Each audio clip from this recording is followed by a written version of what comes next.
नमस्कार दर्शक बंधु शुभ संध्या आमे नहीं आसु देश विदेश राज्यर 20टी गुरुत्वपूर्ण खबर खबरटी भल लगे वीडियो को लाइक करने सहित चैनल न थे सब्सक्राइब करी आपण जिलार ना लिखिदेवे जहाँफल प्रत्येक दिन आपण जिलार खबर किसी ना कि अपडेट पाइपर तेज कौन रही आज संध्यार खबर चलता नजर पकाइबा।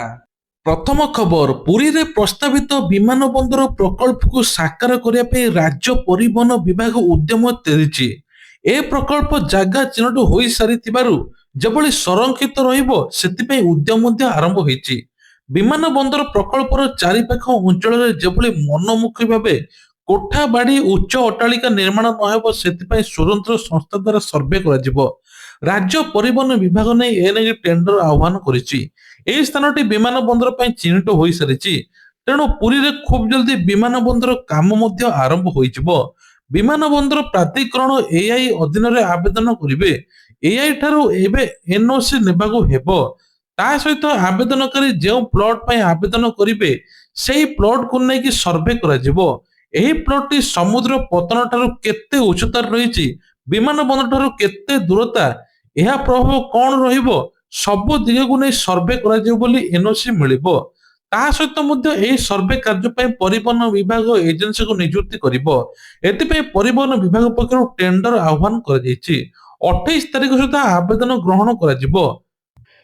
ପରବର୍ତ୍ତୀ ଖବର ହାଇକୋର୍ଟଙ୍କ ଗୁରୁତ୍ୱପୂର୍ଣ୍ଣ ରାୟ ଏଣିକି ସରପଞ୍ଚ ହେଲେ ଓଡ଼ିଆ ଲେଖି ପଢି ଜାଣିବା ଦରକାର। ଗ୍ରାମ ପଞ୍ଚାୟତରେ ସରପଞ୍ଚ ଏକ ସର୍ବୋଚ୍ଚ ତଥା ଗୁରୁତ୍ୱପୂର୍ଣ୍ଣ ପଦବୀ। ସରପଞ୍ଚକୁ ନେଇ ଗୁରୁତ୍ୱପୂର୍ଣ୍ଣ ନିଷ୍ପତ୍ତି ନେବାକୁ ପଡେ, ତେଣୁ ସରପଞ୍ଚ ନିଶ୍ଚିତ ଭାବେ ଓଡ଼ିଆ ପଢିବା ଲେଖିବା ଜାଣିବା ଆବଶ୍ୟକ। ହାଇକୋର୍ଟ ଗୁରୁତ୍ୱପୂର୍ଣ୍ଣ ରାୟରେ କହିଛନ୍ତି ଏହି ପରିପ୍ରେକ୍ଷୀରେ ପୁରୀ ଜିଲ୍ଲା ନିମାପଡ଼ା ବ୍ଲକ ସୁହାଗପୁର ସରପଞ୍ଚକୁ ଅଯୋଗ୍ୟ ଘୋଷଣା କରାଯାଇଛି। ଆଦେଶକୁ କାଏମ ମଧ୍ୟ ରଖାଯାଇଛି। ସରପଞ୍ଚ ଶେଖ୍ ଆବ୍ଦୁଲ ନେହେର ପକ୍ଷରୁ ଆଗତ ମାମଲାକୁ ଖାରଜ କରିବା ଅବସରରେ ହାଇକୋର୍ଟ ବିଚାରପତି ଜଷ୍ଟିସ ରାଧାକୃଷ୍ଣ ପଟ୍ଟନାୟକ ଏହି ଆଦେଶକୁ ନିମ୍ନ ଅଦାଲତକୁ ଆଦେଶକୁ କାଏମ କରିଛନ୍ତି। ତେବେ କୁହାଯାଉଛି ଯେ ଏବେ ନିୟମ ଖିଲାପ କଲେ ତାଙ୍କ ଉପରେ ଦୃଢ କାର୍ଯ୍ୟାନୁଷ୍ଠାନ ନିଆଯିବ। ପରବର୍ତ୍ତୀ ଖବର ଜାତୀୟ ଶିକ୍ଷାନୀତି 2020 ଆଧାର କରି ପ୍ରଥମରୁ ଅଷ୍ଟମ ଶ୍ରେଣୀ ଛାତ୍ରଛାତ୍ରୀଙ୍କ ପାଠ୍ୟ ପୁସ୍ତକ ଢାଞ୍ଚା ପରିବର୍ତ୍ତନ ହେଉଛି। ବହିର ନାଁ ବଦଳିଛି, ବିଷୟ ବସ୍ତୁ ମଧ୍ୟ ପରିବର୍ତ୍ତନ କରାଯାଇଛି। ଏଥିସହିତ ଆଉ କିଛି ନୂଆ ପାଠ୍ୟକ୍ରମ ସାମିଲ କରାଯାଇଛି। ତୃତୀୟ ଶ୍ରେଣୀରୁ କଳା ଶିକ୍ଷା ପର୍ଯ୍ୟନ୍ତ ଶାରୀରିକ ଶିକ୍ଷା ପଢାଯିବ। ଏଥିପାଇଁ ଖେଳ ଏବଂ ଯୋଗ ବହି ପ୍ରସ୍ତୁତ ହୋଇଛି। ସେପରି ଷଷ୍ଠ ଶ୍ରେଣୀରୁ ଧନ୍ଦାମୂଳକ ଶିକ୍ଷାକୁ ସାମିଲ କରାଯାଇଛି। ପ୍ରଥମରୁ ଅଷ୍ଟମ ଶ୍ରେଣୀ ପର୍ଯ୍ୟନ୍ତ ମୋଟ 55ଟି ପାଠ୍ୟ ପୁସ୍ତକ ବିକଶିତ ହୋଇଛି। ନୂଆ ପାଠ୍ୟ ପୁସ୍ତକ ଆସନ୍ତା ଶିକ୍ଷାବର୍ଷ ଅର୍ଥାତ୍ 2026-27 ପଢାଯିବ। ଏଥିପାଇଁ ବହି ଛପା କାର୍ଯ୍ୟ ଆରମ୍ଭ ହୋଇଛି। ଅନ୍ୟପଟେ ଜାତୀୟ ଶିକ୍ଷାନୀତି 2020 ଅନୁଯାୟୀ ପ୍ରସ୍ତୁତ ହୋଇଥିବା ପାଠ୍ୟକ୍ରମରେ ଏବେ ତାଲିକା ମଧ୍ୟ ସ୍କୁଲ ମାନଙ୍କୁ ପଠାଇ ଦିଆଯାଇଛି।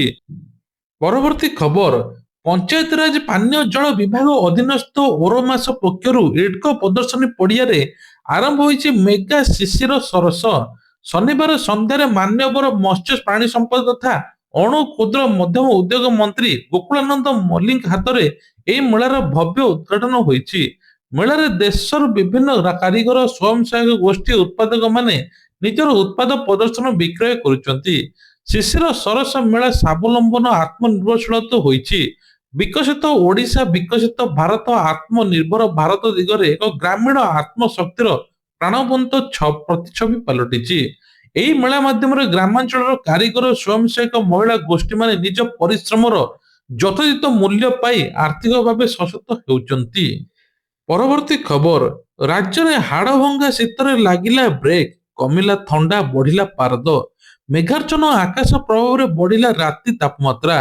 ଅଧିକାଂଶ ସ୍ଥାନରେ 5ରୁ 7 ଡିଗ୍ରୀ ଯାଏଁ ପାରଦ ବଢିଥିବା ଆଞ୍ଚଳିକ ପାଣିପାଗ ବିଭାଗ ପକ୍ଷରୁ ସୂଚନା ଦିଆଯାଇଛି। ଯାହାଫଳରେ ଅସହ୍ୟ ଥଣ୍ଡା ଦାଉରୁ ରକ୍ଷା ପାଉଛନ୍ତି ରାଜ୍ୟବାସୀ। ଝାରସୁଗୁଡାରେ ସର୍ବନିମ୍ନ ତାପମାତ୍ରା 11.6 ଡିଗ୍ରୀ ରେକର୍ଡ କରାଯାଇଛି। ରାଜଧାନୀରେ 6.8 ଡିଗ୍ରୀ ବଢିଛି ତାପମାତ୍ରା। ଗତ କିଛି ଦିନ ହେବ ଜାଡ ମାଡରେ ଅସ୍ତବ୍ୟସ୍ତ ହୋଇଯାଇଥିଲା ଜନଜୀବନ। ପରବର୍ତ୍ତୀ ଖବର ସୋସିଆଲ ମିଡିଆ ପ୍ଲାଟଫର୍ମ ଏକ୍ସରେ ପୋଷ୍ଟକୁ ନେଇ କମ୍ପାନୀ ନିଜର ଭୁଲ ସ୍ୱୀକାର କରିଛି। ଭାରତୀୟ ଆଇନ ଅନୁଯାୟୀ କମ୍ପାନୀ କାମ କରିବ ବୋଲି ନିଷ୍ପତ୍ତି ନେଇଛି। ତେବେ କୁହାଯାଉଛି ପୂର୍ବରୁ ଏକ୍ସରେ ଆପତ୍ତିଜନକ ଫଟୋ ପ୍ରସଙ୍ଗରେ କେନ୍ଦ୍ର ସରକାର ଚେତାବନୀ ଦେଇଥିଲେ। ଯାହାକୁ ନେଇ ସୋସିଆଲ ମିଡିଆ ସାଇଟ୍ ଆକ୍ସନ ନେବା ଅନେକ ୟୁଜରଙ୍କ ଆଇଡି ମଧ୍ୟ ବ୍ଲକ୍ କରିଛି। ଏକ୍ସର କହିବା ଅନୁସାରେ କମ୍ପାନୀ ଗୁଡ଼ିକ 3000 ପୋଷ୍ଟକୁ ବ୍ଲକ୍ କରିଛି। ଏହା ସହିତ 600 ଆକାଉଣ୍ଟକୁ ଡିଲିଟ୍ କରାଯାଇଛି। ଏମାନେ ବାରମ୍ବାର ଏକ୍ସ ବିରୋଧରେ ଅଭିଯୋଗ ମଧ୍ୟ ରିପୋର୍ଟ ଅନୁସାରେ ଆସୁଥିଲା। ଏମାନେ ବିଭିନ୍ନ ପ୍ରକାର ପୋଷ୍ଟ ନଗ୍ନ ପୋଷ୍ଟ ବ୍ୟବହାର କରୁଥିଲେ। ଗ୍ରକ୍ ହେଉଛି ଏଆଇ ଚାଟବୋର୍ଡ। ଏଇଥିରେ ବ୍ୟବହାର କରି ୟୁଜର ମାନେ କମାଣ୍ଡ ଦେଇ ବିଭିନ୍ନ ପ୍ରକାର ଗ୍ରକ୍ ଏଆଇରେ ଅଶ୍ଳୀଳ କଣ୍ଟେଣ୍ଟ ଏଡିଟିଂ କରୁଥିଲେ, ଯାହା ଫଳରେ ୟୁଜର ମାନେ ଏବଂ କିଛି ଲୋକ ପ୍ରଭାବିତ ହଉଥିଲେ। ଏବେ ତୁରନ୍ତ ସେ ସାଇଟ୍ ଏବଂ ସେ ଆକାଉଣ୍ଟକୁ ମଧ୍ୟ ବ୍ଲକ୍ କରାଯାଇଛି। ପରବର୍ତ୍ତୀ ଖବର, ପ୍ରେମାନନ୍ଦ ମହାରାଜ ରହୁଥିବା ଫ୍ଲାଟରେ ଭୟଙ୍କର ଅଗ୍ନିକାଣ୍ଡ, ନିଆଁକୁ ଆୟତ୍ତ କଲା ଅଗ୍ନିଶମ ବିଭାଗ। ଶ୍ରୀକୃଷ୍ଣ ଶରଣ ସୋସାଇଟି ଫ୍ଲାଟର ଅଗ୍ନିକାଣ୍ଡ ଘଟିଛି, ଯେଉଁଠାରେ ପ୍ରସିଦ୍ଧ ମଥୁରା ବୃନ୍ଦାବନ ସନ୍ଥ ପ୍ରେମାନନ୍ଦ ମହାରାଜ ରହୁଥିଲେ। କିନ୍ତୁ ବର୍ତ୍ତମାନ ସେଠାରେ ଏବେ ପ୍ରେମାନନ୍ଦ ମହାରାଜ ନଥିଲେ ବୋଲି ସୂଚନା ମିଳିଛି। ବିଦ୍ୟୁତ ସର୍ଟ ସର୍କିଟ ଯୋଗୁଁ ଏହି ଫ୍ଲାଟରେ ଅଗ୍ନିକାଣ୍ଡ ଘଟିଥିବା ଜଣାପଡୁଛି। ଅଗ୍ନିକାଣ୍ଡ ଘଟିବା ପରେ ପ୍ରେମାନନ୍ଦ ମହାରାଜ ଜୀଙ୍କୁ ଭଲ ପାଉଥିବା ଲକ୍ଷ ଲକ୍ଷ ଲୋକ ଭିଡ ମଧ୍ୟ ଜମିଥିଲା ଫ୍ଲାଟ ସାମ୍ନାରେ। କିନ୍ତୁ ଫ୍ଲାଟରେ ପ୍ରେମାନନ୍ଦ ମହାରାଜ ରହିନଥିଲେ। ସେ କେଲିକଞ୍ଜର ଏକ ଆଶ୍ରମରେ ରହିଥିଲେ। ସୂଚନା ପାଇବା ମାତ୍ରେ ତୁରନ୍ତ ଘଟଣାସ୍ଥଳରେ ଦମକଳ ଗାଡି ପହଞ୍ଚି ନିଆଁକୁ ଆୟତ୍ତ କରିଛି। ପରବର୍ତ୍ତୀ ଖବର, ପ୍ରଧାନମନ୍ତ୍ରୀ ମୋଦି ସୋମନାଥ ଗସ୍ତରେ ଅଛନ୍ତି। ଆଜି ସକାଳ 9:45 ସୌର୍ଯ୍ୟ ଯାତ୍ରାରେ ସାମିଲ ହେଲେ। ଏହି ଆନୁଷ୍ଠାନିକ ଶୋଭାଯାତ୍ରା ସୋମନାଥ ମନ୍ଦିରକୁ ସୁରକ୍ଷା ଦେବା, ନିଜର ଜୀବନ ବଳିଦାନ ଅଗଣିତ ଯୋଦ୍ଧାଙ୍କୁ ଶ୍ରଦ୍ଧାଞ୍ଜଳି ଦେବା ଉଦ୍ଦେଶ୍ୟରେ ଆୟୋଜିତ ହୋଇଛି। ସୌର୍ଯ୍ୟ ଯାତ୍ରାରେ 108ଟି ଘୋଡା ଶୋଭାଯାତ୍ରାରେ ସାମିଲ ହୋଇଛି, ଯାହା ବୀରତ୍ୱ ବଳିଦାନର ପ୍ରତୀକ। ଏହାପରେ ସକାଳ 10:15 ପ୍ରଧାନମନ୍ତ୍ରୀ ମୋଦି ସୋମନାଥ ମନ୍ଦିର ପରିଦର୍ଶନ କରିଥିଲେ।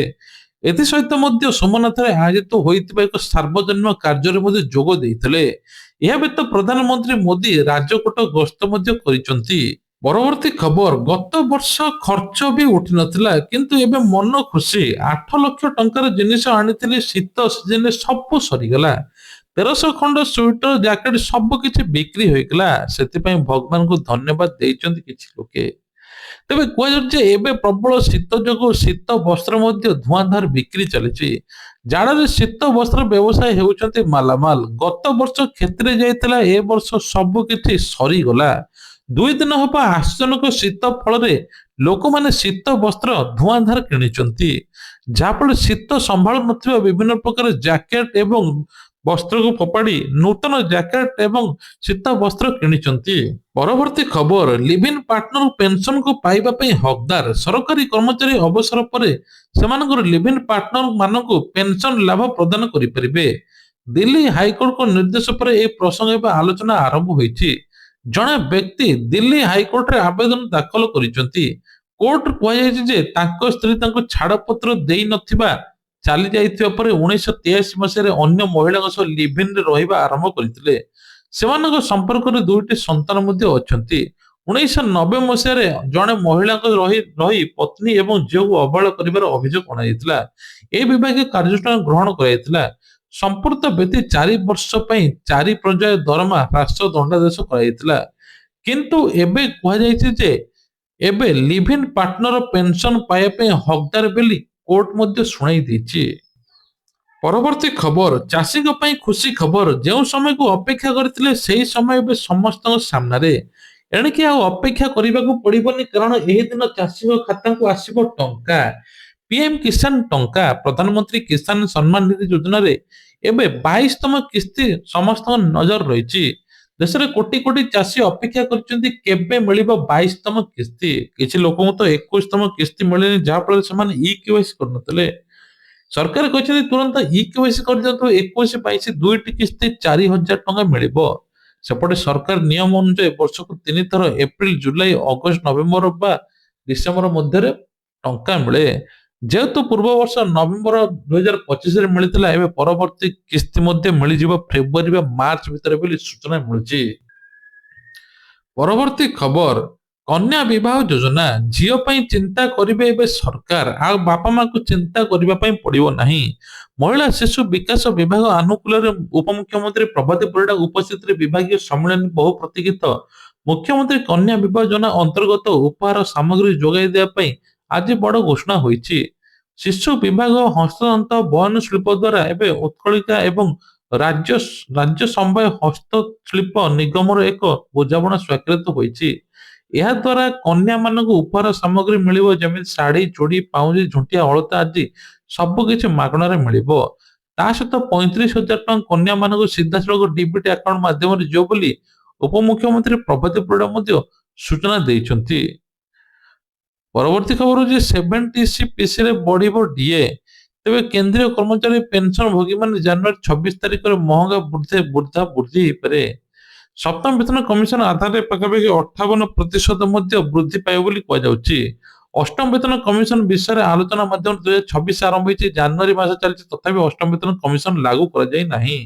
ଦେଶରେ ଏବେ ଲକ୍ଷ ଲକ୍ଷ କର୍ମଚାରୀ ଉପକୃତ ହେବେ, ଯାହାଫଳରେ ଯାହାର 18 ରୁ 20,000 ଦରମା ଥିବ ତାର 50,000 ଟଙ୍କା ଦରମା ପାଖାପାଖି ଲାଗିଯିବ ବୋଲି କୁହାଯାଉଛି। ପରବର୍ତ୍ତୀ ଖବର ହଉଛି ଏବେ ସମ୍ବଲପୁରରେ ଇ ବସ୍ ସେବାର ଶୁଭାରମ୍ଭ କରିଛନ୍ତି ମୁଖ୍ୟମନ୍ତ୍ରୀ ମୋହନ ଚରଣ ମାଝୀ। 2 ଦିନିଆ ସମ୍ବଲପୁର ଗସ୍ତରେ ମୁଖ୍ୟମନ୍ତ୍ରୀ ମାଝୀ ଏବଂ ତାଙ୍କ ପତ୍ନୀ ପ୍ରିୟଙ୍କା ମାରାଣ୍ଡି ସମସ୍ତେ ଉପସ୍ଥିତ ଥିଲେ। ସମ୍ବଲେଶ୍ୱରୀ ଦର୍ଶନ ପରେ ମହାନଦୀ ନିକଟରେ ଇ ବସ୍ ସେବାର ଲୋକାର୍ପଣ କରିଥିଲେ। ସମ୍ବଲପୁରବାସୀ ଗମନାଗମନକୁ ସୁବ୍ୟବସ୍ଥା କରିବା ପାଇଁ 25ଟି ନୂଆ ଇ ବସ୍ ଆରମ୍ଭ ହୋଇଛି। ତେବେ କୁହାଯାଉଛି ପ୍ରତ୍ୟେକ ଜିଲ୍ଲାରେ ଏବେ ଇ ବସ୍ ଚାଲିବ। ବସ୍ ଗୁଡିକ ରକ୍ଷଣାବେକ୍ଷଣ ପାଇଁ 238 କୋଟି 14 ଲକ୍ଷ ଟଙ୍କା ମଞ୍ଜୁର ମଧ୍ୟ ହୋଇଛି। ଆଗାମୀ 10 ବର୍ଷ ପର୍ଯ୍ୟନ୍ତ ଟର୍ମିନାଲ ମଧ୍ୟ କରାଯିବ। ମୁଖ୍ୟମନ୍ତ୍ରୀଙ୍କର ବଡ ଉପହାର। ତେବେ ଜାଣନ୍ତୁ ସିଏମ କିଷାନ ଟଙ୍କା ଖୁବ୍ ଜଲ୍ଦି ଆସିବ 2,000 ଟଙ୍କା। ତା ସହିତ ଏସଏଚଜି ମହିଳାକୁ 10,000 ଟଙ୍କା ଋଣ ମିଳିବ। ଏବେ ଟୋଟାଲ ଏସଏଚଜି ଗ୍ରୁପରୁ 10 ଲକ୍ଷ ମିଳିବ। ପ୍ରତ୍ୟେକ ଲୋକକୁ 10,000 ଟଙ୍କା ଋଣ ବିନା ସୁଧରେ ମିଳିବ। ତା ସହିତ ମଧ୍ୟ ସୁଭଦ୍ରା ଟଙ୍କାକୁ ନେଇକି ବଡ ଅପଡେଟ। ସୁଭଦ୍ରାର 2ଟି କିସ୍ତି ଏକା ସାଙ୍ଗରେ ମିଳିବ। ଏଇ ସପ୍ତାହରେ ମିଳିଯାଇପାରେ ସୁଭଦ୍ରାର 2ଟି କିସ୍ତି। ଯେଉଁମାନେ ପାଇନାହାନ୍ତି, ପ୍ରଥମ ଦ୍ୱିତୀୟ କିସ୍ତି ପାଇନାହାନ୍ତି, ତୃତୀୟ କିସ୍ତି ପାଇଛନ୍ତି, ତାଙ୍କୁ 10,000 ଟଙ୍କା ମିଳିବ। ତା ସହିତ ମଧ୍ୟ ମାର୍ଚ୍ଚ 8 ତାରିଖରେ ମହିଳା ଦିବସରେ କୋଟିଏ ହିତାଧିକାରୀଙ୍କୁ ସୁଭଦ୍ରା କିସ୍ତି ମିଳିବ। ଆଉ ଗୋଟିଏ କଥା ହେଲା, ସବୁଠୁ ବଡ କଥା ହେଲା, ଏଥର ମହିଳା ମାନେ ଯୋଉ ସବୁ ଶିଖୁଛନ୍ତି ବିଶ୍ୱକର୍ମା ଯୋଜନା ମାଧ୍ୟମରେ ବିଭିନ୍ନ ପ୍ରକାର ତାଲିମ ନଉଛନ୍ତି, ତାଙ୍କ ପାଇଁ ମଧ୍ୟ ପ୍ରୋତ୍ସାହନ ରାଶି ବଢିବ ବୋଲି କୁହାଯାଉଛି। ଏପଟେ ଓଡିଶାରୁ ମଧ୍ୟ ଗରିବୀ ହଟେଇବା ବା ରୋଜଗାର ପାଇଁ ମୁଖ୍ୟମନ୍ତ୍ରୀ ଲାଗିଛନ୍ତି। ବିଭିନ୍ନ ପ୍ରକାର ପ୍ରକଳ୍ପ ଏବଂ ନିଯୁକ୍ତି ମେଳା ମଧ୍ୟ ସୃଷ୍ଟି ହେବ। ସେପଟେ କୁହାଯାଉଛି ମହିଳାମାନଙ୍କୁ ସଶକ୍ତିକରଣ ଓ ଆତ୍ମନିର୍ଭରଶୀଳ କରିବା ପାଇଁ ବିଭିନ୍ନ ପ୍ରକାର ପ୍ରସ୍ତାବିତ ଲୋନ ଅଛି, ଯାହାଫଳରେ ସେମାନେ ଲୋନ ନେଇ କିଛି ନା କିଛି କାର୍ଯ୍ୟରେ ଲଗାଇ ପାରିବେ। ଯାହାଫଳରେ ତାଙ୍କୁ ମଧ୍ୟ କିଛି ଛାଡ ଅଛି ବୋଲି ସୂଚନା ମିଳୁଛି। ତେବେ ଇଏ ଥିଲା ଆଜିର ଦେଶ ବିଦେଶ ରାଜ୍ୟର ଖବର। ଯଦି ଖବରଟି ଭଲ ଲାଗିଥାଏ ନିଶ୍ଚୟ ଲାଇକ୍ କରିବେ, ଚ୍ୟାନେଲରେ ନୂଆ ଥିଲେ ସବସ୍କ୍ରାଇବ କରିବା ପାଇଁ ଭୁଲିବେ ନାହିଁ। ଜୟ ଜଗନ୍ନାଥ।